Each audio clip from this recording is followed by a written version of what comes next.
Hello everyone, my name is Avdesh Tyagi, and in this video we will discuss the fourth part of fuels and combustion. So this topic, fuels and combustion, is covered in subject Applied Thermodynamics having subject code KME 401, and in this video we will discuss about some principles related to combustion of fuels. अब हम ये देखते हैं कि हमारा combustion जो कि chemical reaction होता है उसमें कुछ लॉज हैं, कुछ प्रिंसिपल्स हैं, उनको फॉलो किया जाता है। तो वो क्या है? सबसे पहला है हमारा कंजर्वेशन ऑफ मास।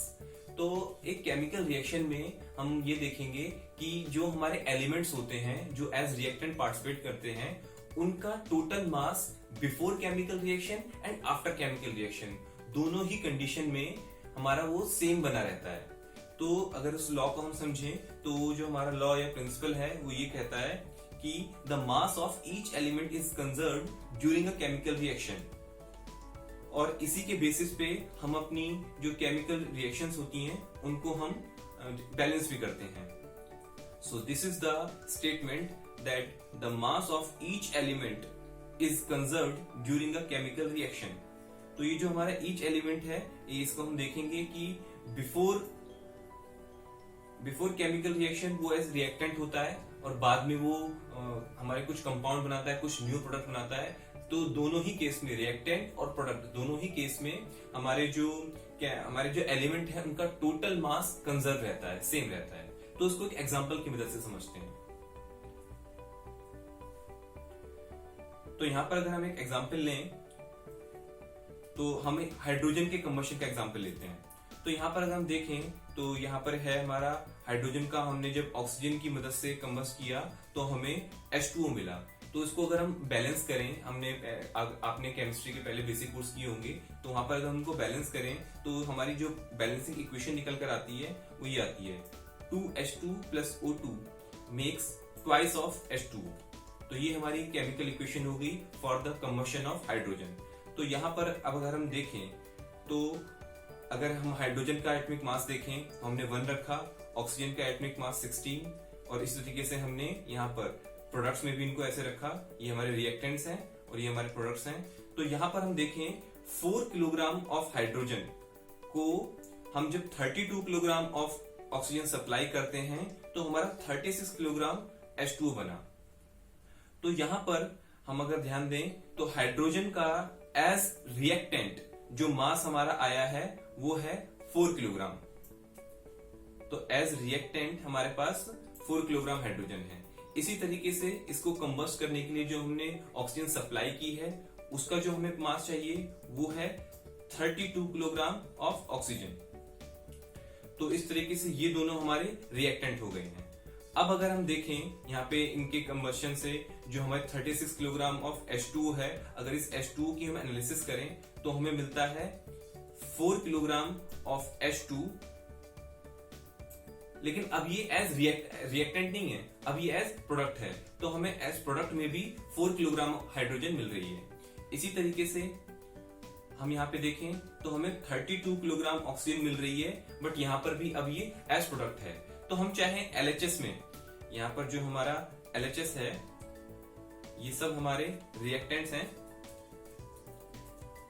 तो इन रिएक्टेंट्स में अगर हम देखें तो 4 किलोग्राम हाइड्रोजन और हमारा उसके बाद 32 किलोग्राम हमारा हो गया ऑक्सीजन। इसी तरीके से हमारे प्रोडक्ट हो गए 4 किलोग्राम H2 और 32 किलोग्राम ऑक्सीजन। तो ये हमारे जो हैं यहां पर हमारा ये प्रोडक्ट्स हैं। तो हमारे रिएक्टेंट्स और प्रोडक्ट्स में जितने भी एलिमेंट थे उन सभी का टोटल मास कंजर्व रहा है। तो ये हमारा कंजर्वेशन ऑफ मास है ड्यूरिंग कंबशन।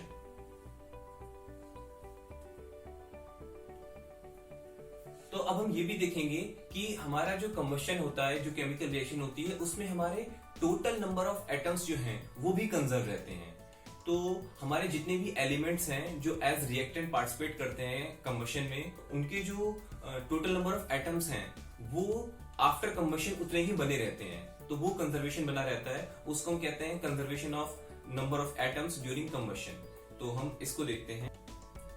तो यहाँ पर अगर हम देखें तो हम वही एग्जांपल को रिकॉल करते हैं हाइड्रोजन की कंबशन का। तो वो जो इक्वेशन है वो है 2H2 plus O2 makes twice of H2O।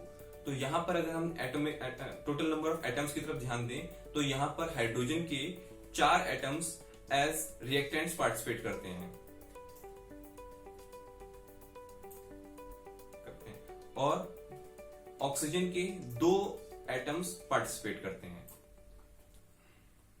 तो अब हम यहाँ पर अगर प्रोडक्ट्स में देखें तो प्रोडक्ट्स में भी हमारे हाइड्रोजन के 4 एटम्स हैं। अब देखिए यहाँ पर है 2H2, तो यहाँ पर हाइड्रोजन के 4 एटम हैं। इसी तरीके से ऑक्सीजन के 2 एटम्स हैं। तो इस तरीके से टोटल नंबर ऑफ एटम्स हमारे चाहे रिएक्टेंट्स हो चाहे प्रोडक्ट्स हो, उनके टोटल नंबर हमारे सेम है। तो ये हमारा conservation of number of atoms during combustion, जो कि केमिकल रिएक्शन है, उसमें हमारे number of atoms her element के सेम रहते हैं। अब अगर हम एक चीज पर ध्यान दें कि हमारी केमिकल रिएक्शन में हमारा मास कंजर्व रहता है, नंबर ऑफ एटम्स कंजर्व रहते हैं, लेकिन जो हमारे मोल्स हैं वो कंजर्व नहीं होते हैं। तो यहाँ पर अगर हम ध्यान दें, उसी इक्वेशन को अगर हम रिकॉल करें तो उस इक्वेशन में ये है कि 2H2 plus O2 makes twice of H2O। तो यहाँ पर अगर आप ध्यान दीजिए कि यहाँ पर हाइड्रोजन के 2 मोल यूज हुए हैं, जबकि ऑक्सीजन का 1 मोल यूज हुआ है, और इन्होंने मिलकर H2O के 2 मोल बनाए हैं। तो यहाँ पर हाइड्रोजन के 2 मोल और ऑक्सीजन के 1 मोल।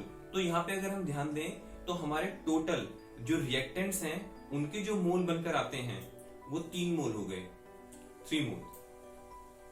लेकिन अगर हम यहाँ पे एज प्रोडक्ट देखें तो प्रोडक्ट में हमारे जो H2O के मोल हैं वो 2 हैं। तो यहाँ पर 3 मोल है, यहाँ पर 2 मोल है। इसका मतलब मोल का कंजर्वेशन नहीं हुआ है। तो एक केमिकल रिएक्शन में ये चीज ध्यान देने वाली है कि नंबर ऑफ मोल्स का कंजर्वेशन नहीं होता है। अगर आपकी आज की इस वीडियो से रिलेटेड कोई भी क्वेरी है तो उस क्वेरी को आप इस ईमेल आईडी पर लिखकर दे सकते हैं और मैं कोशिश करूंगा कि उसका जवाब दे पाऊं। आज की इस वीडियो में हमने ये देखा कि हमारी केमिकल रिएक्शन में मास का कंजर्वेशन होता है, नंबर ऑफ एटम्स का कंजर्वेशन होता है, लेकिन नंबर ऑफ मोल्स का कंजर्वेशन एक केमिकल रिएक्शन में नहीं होता है। ये हमारे डिपार्टमेंट के विजन एंड मिशन स्टेटमेंट है और ये हमारे इंस्टीट्यूट की विजन एंड मिशन स्टेटमेंट है। तो ठीक है, नेक्स्ट वीडियो में मिलते हैं।